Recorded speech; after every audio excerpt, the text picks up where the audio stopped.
London trading floor just 24 hours after one of the biggest political shocks for decades, and all's calm. In fact, European stocks hit a two-week high after extraordinary gains in Asia and the US. Early dives as Trump's victory came clear, seemingly all forgotten.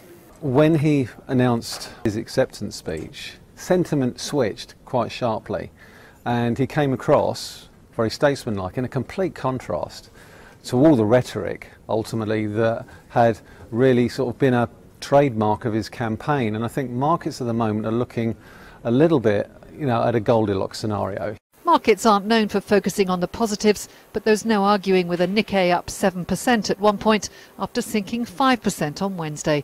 It seems investors are dismissing Trump's campaign as a sales pitch, choosing instead to look at the potential boost from positive fiscal stimulus and tax cuts. So I think there's also a perception that perhaps the more moderate Republicans will rein in the worst of Mr. Trump's instincts. Now, that may seem naive, but ultimately that's what markets are focusing on at the moment.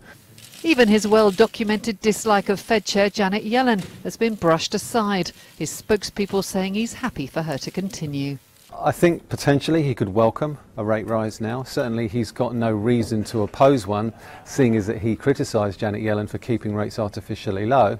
How long it'll last is anybody's guess. S&P Global has reaffirmed America's AA+ credit rating, but uncertainty over the future path of government debt would, it says, prevent any upgrade.